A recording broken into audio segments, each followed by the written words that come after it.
बंधु माने आजिर एही कार्यक्रम को आपण मानकु स्वागत। आजिर एही कार्यक्रम रे आमे माने आलोचना करिबा जे वर्ष 2026 रो प्रथम चंद्र ग्रहण केबे लागिबाकु जाउछि, ग्रहणर सठिक समय केतेबेले रहिबो, सूतक काल केउ समयरु आरंभ होई केउ समय शेष हेबो, एही ग्रहणटी आमर ओडिसा रे पालनीय हेबो ना हेबो नाही, केउ राशिर व्यक्ति विशेष मानक पई एहा शुभ रहिबो एवं केउ राशिर व्यक्ति विशेष मानक पई एहा अशुभ रहिबो। एसबु विषय रे आजिर एही भिडियो रे आमे माने विस्तार भाबरे आलोचना करिबा। चलित वर्षर प्रथम चंद्र ग्रहण लागिबा पई जाउअछि 3 मार्च 2026 मंगलवार दिन अर्थात फाल्गुन पूर्णिमा दिन दोल पूर्णिमा दिन केतुग्रस्त चंद्र ग्रहण पड़िबाकु जाउछि। एही दिन दोल पूर्णिमा मध्य पड़ुअछि। अनेक लोकंक मध्यरे एहा द्वंद्व थिबो कि चलित वर्षर एही प्रथम चंद्र ग्रहण पालनीय ना नुहे। तेबे आपनकु गोटिए कथा स्पष्ट करि देउछु जे एही 3 मार्च मंगलवार को लागिबाकु जाउथिबा दोल पूर्णिमा रे लागिबाकु जाउथिबा चंद्र ग्रहण संपूर्ण भाबरे ओडिसा रे पालनीय हेबो, कारण एहा ओडिसा समेत समग्र भारत वर्ष रे दृश्यमान हेबो। एहा सहित एहा केतुग्रस्त चंद्र ग्रहण पड़ुअछि। एही चंद्र ग्रहण दिन हांडी छाड़ बा पाक त्याग मध्य सुनिश्चित कराजिबो।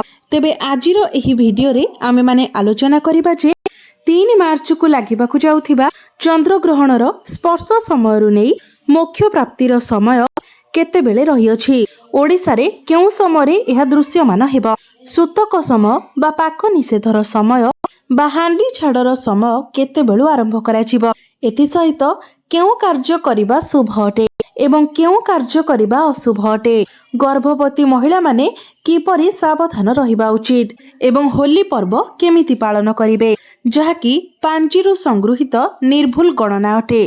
केउ राशिर व्यक्ति विशेष मानक उपरे एही चंद्र ग्रहणर शुभ प्रभाव पड़िबाकु जाउछि एवं केउ राशिर व्यक्ति विशेष मानक उपरे एही चंद्र ग्रहणर खराब प्रभाव पड़िबाकु जाउछि, अशुभ प्रभाव पड़िबाकु जाउछि। एही समस्त विषय रे आजिर एही भिडियो रे आमे माने विस्तार भाबरे आलोचना करिबा। तेबे आपण मानकु गोटिए अनुरोध, आपण निजर ही फायदा पाई भिडियोटी को शेष पर्यंत निश्चय देखंतु।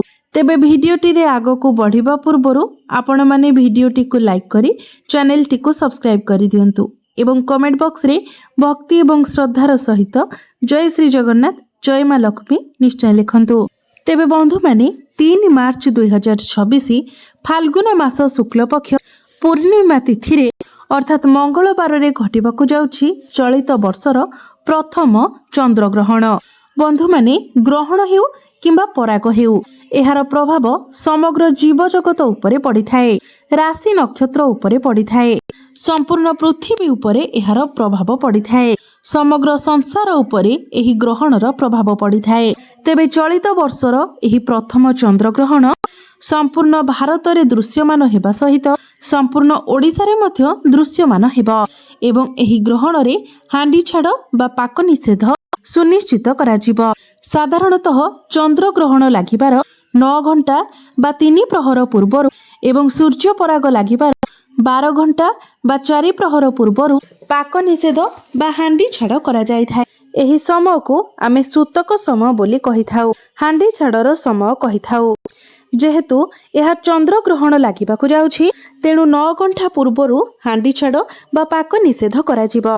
तेबे एही चंद्र ग्रहणर सूतक समय बा पाक निषेध समय बा हांडी छाड़र समय हेउछि 3 मार्च 2026 मंगलवार प्रातः 6:20 रे आरंभ हेबो एवं एहा संध्या 6:47 पर्यंत रहिबो, अर्थात 3 मार्च 2026 मंगलवार दिन सकाळ 6:20 रु आपण पाक निषेध करिवे एवं सेही दिन 6:47 पर्यंत अर्थात संध्या 6:47 पर्यंत आपण पाक निषेध करिवे।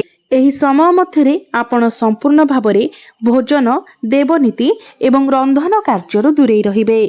तो आपण माने 3 मार्च मंगलवार दिन प्रातः 6:20 पूर्वरु आपण जहाँ भी किछि खाइबा कथा खाइ नेबे एवं समस्त देवनीति को सारिबा पई चेष्टा करिवे, किंतु प्रातः 6:20 परे आपण कोनोसी भी देवनीति करिवे नाही, अन्न भोजन करिवे नाही, किंबा रंधन कार्य मध्य करिवे नाही।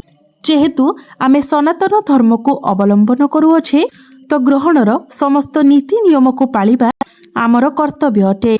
ग्रहणर सूतक काल सरिबा परे ही आपण कोनोसी भी शुभ कार्य करि पारिबे, भगवानक दर्शन करि पारिबे, संध्या आळती करि पारिबे, देवरीति करि पारिबे। एही सूतक काल शिशु, रोगी एवं वृद्ध मानक पई पालनीय नुहे। तेबे एही ग्रहण लागिबार समय हेउछि बा ग्रहण ग्रास करिबार समय हेउछि 3 मार्च 2026 मंगलवार दिन 3:20 रु आरंभ हेबो एवं संध्या 6:47 रे समाप्त हेबो। तो एही विरल चंद्रग्रहण महाकाशरे प्राय 3 घंटा 27 पर्यंत रहिबो। एही 3 घंटा 27 ग्रहण समय रे विशेष करी गर्भवती महिला माने बाहर को बाहरिबा पई मना करा जाई अछि। ग्रहण दर्शन करिबा मना अटे। बंधु माने जदि कोनोसी नारी गर्भवती अछंती एवं ग्रहण समय गोटे नड़िया को से माने कोଳରେ धरी रखंती तो सेमानंकर गर्भस्थ शिशु उपरे चंद्रग्रहणर कोनोसी खराब प्रभाव पड़ी न थाए। गर्भस्थ शिशुटी सुरक्षित रही थाए। ज्योतिष शास्त्र अनुसार एही चंद्रग्रहण प्रभावरु ग्रह एवं नक्षत्र मानकर स्थान रे बहुत बड़ परिवर्तन हेबाकु जाउछि। जेहेतु यह केतुग्रस्त चंद्रग्रहण लागिबा पई जाउछि तो यार सीधा सड़क प्रभाव राशि चक्र रे थिबा 12 गोटी राशि मानक उपरे सीधा सड़क प्रभाव पड़िबाकु जाउछि एवं ग्रह मानकर चलन कारणरू किछि राशिर व्यक्ति विशेष मानक उपरे एही ग्रहणर अशुभ प्रभाव पड़ुथिबा बेले आउ किछि राशि मानक उपरे एही ग्रहणर शुभ प्रभाव मध्य पड़िबाकु जाउछि। तेबे राशि चक्र रे थिबा 12 गोटी राशि मानक मध्यरू केवल 8 गोटी राशि एभली अछंती जो मानक उपरे एही चंद्रग्रहणर शुभ प्रभाव पड़िबा पई जाउअछि। एमानंको पई चंद्रग्रहण देखिबा अत्यंत शुभ रहिबो। सेही राशि गुड़िक हेउछंती मेष राशि, मिथुन राशि, कर्कट राशि, सिंह राशि, तुला राशि, बिछा राशि, धनु राशि, मकर राशि एवं मीन राशि। एही 9 गोटी राशि मानक पई चलित वर्षर एही प्रथम चंद्रग्रहण अत्यंत शुभ साब्यस्त हेबो। एही 9 गोटी राशिर व्यक्ति विशेष माने ग्रहण देखिबा द्वारा दर्शन करिबा द्वारा अत्यंत शुभ फलर प्राप्ति करिवे। तेबे आउ जो 3टी राशि रहिले सेही राशि मानक पई चंद्रग्रहण दर्शन अशुभ रहिबो। तेबे सेही राशि माने हेउछंती वृष राशि, कन्या राशि एवं कुंभ राशि। एही 3 गोटी राशिर व्यक्ति विशेष मानक पई ग्रहण दर्शन अशुभ रहिबो। एही 3 गोटी राशिर व्यक्ति विशेष माने चंद्रग्रहण समय रे भगवान शिव शंकरंकर आराधना करंतु। जेते पारिबे ओम नमः शिवाय मंत्र उच्चारण करंतु किंबा प्रभु शिव शंकरंकर कोनोसी स्तोत्र आपण पाठ करंतु, महामृत्युंजयर पाठ करंतु। आपणको उपरु खराब प्रभाव कटि जिवो एवं आपणको शुभ फल प्राप्ति हेबो। बंधु माने गर्भवती महिला मानक पई एही चंद्रग्रहणर समय अत्यंत अशुभ होइथिबारु अत्यंत संवेदनशील होइथिबारु सेमानंकु सावधान रहिबा सहित चंद्रग्रहण देखिबार ठारु मध्य दूरेई रहिबा उचित। ग्रहण लागिबा समय गर्भवती महिला माने कोनोसी जिनिस कटाकटी करिबा उचित नुहे किंबा सिलेई करिबा मध्य उचित नुहे, नचेत एहार बहुत खराब प्रभाव गर्भरे पड़ुथिबा शिशु उपरे पड़ी पारे। एहा व्यतीत ग्रहण लागुथिबा समय गर्भवती महिला माने केबे भी कला रंगर वस्त्र परिधान करिबा उचित नुहे। चंद्रग्रहण समय झरका कबाट बंद करी रखंतु।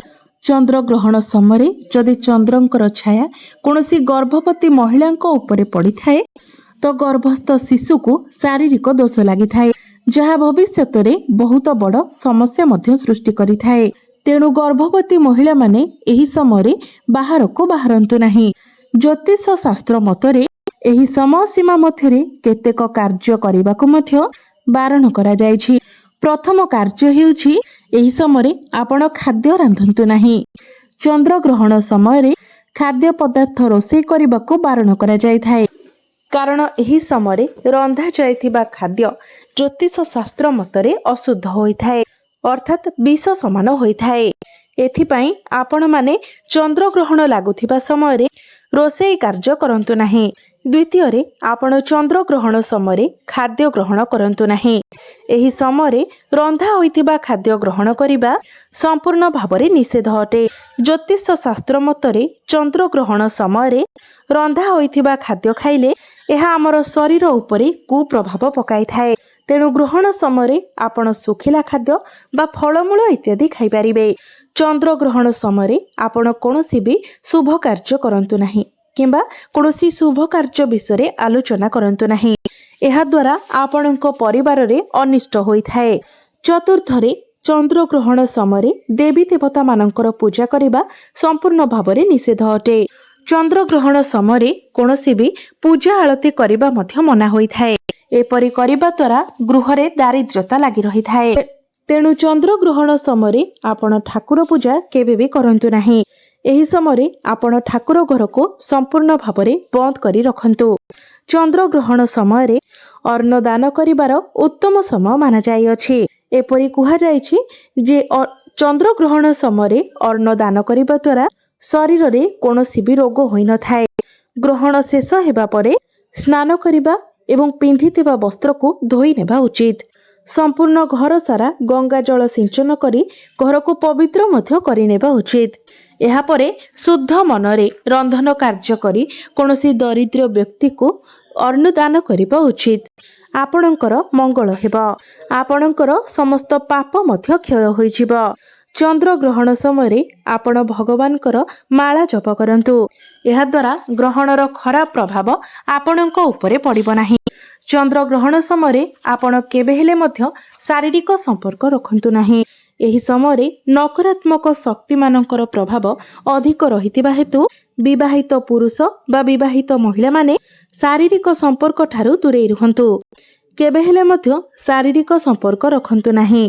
एहाकु संपूर्ण भावरे अशुभ बोली माना जाय थाए। एहा द्वारा आपणक संपर्क रे फाट मध्य सृष्टि होई थाए। एहार कुप्रभाव आपणकर संतान मानक उपरे मध्य पड़ी पारे। चंद्रग्रहण समय कोनोसी गछ सहित लागिबा किंबा कोनो गछर कोनोसी अंश को छिंडाइबा जेमिति कि पत्र फूल फल एसबु को छिंडाइबा मध्य उचित नुहे। चंद्रग्रहण समय आपण काहा सहित भी कଳି झगड़ा करंतु नाही। काहाकु भी अपशब्द कहंतु नाही। तो बंधु माने चंद्रग्रहण समय केउ सबु नियम पालन करबा उचित। चंद्रग्रहण केउ राशि मानक पई शुभ रहिबो एवं केउ सबु राशि पई अशुभ रहिबो से विषय आजिर एही भिडियो रे आमे माने विस्तार भाबरे जानिले। तेबे आजिर एही भिडियोटी जदि आपण मानकु भलो लागि थाए तो भिडियोटी को लाइक करी चैनल टी को सब्सक्राइब करि देबे एवं कमेंट बॉक्स रे भक्ति एवं श्रद्धार सहित जय श्री जगन्नाथ जय मां लक्ष्मी निश्चय लिखिबे।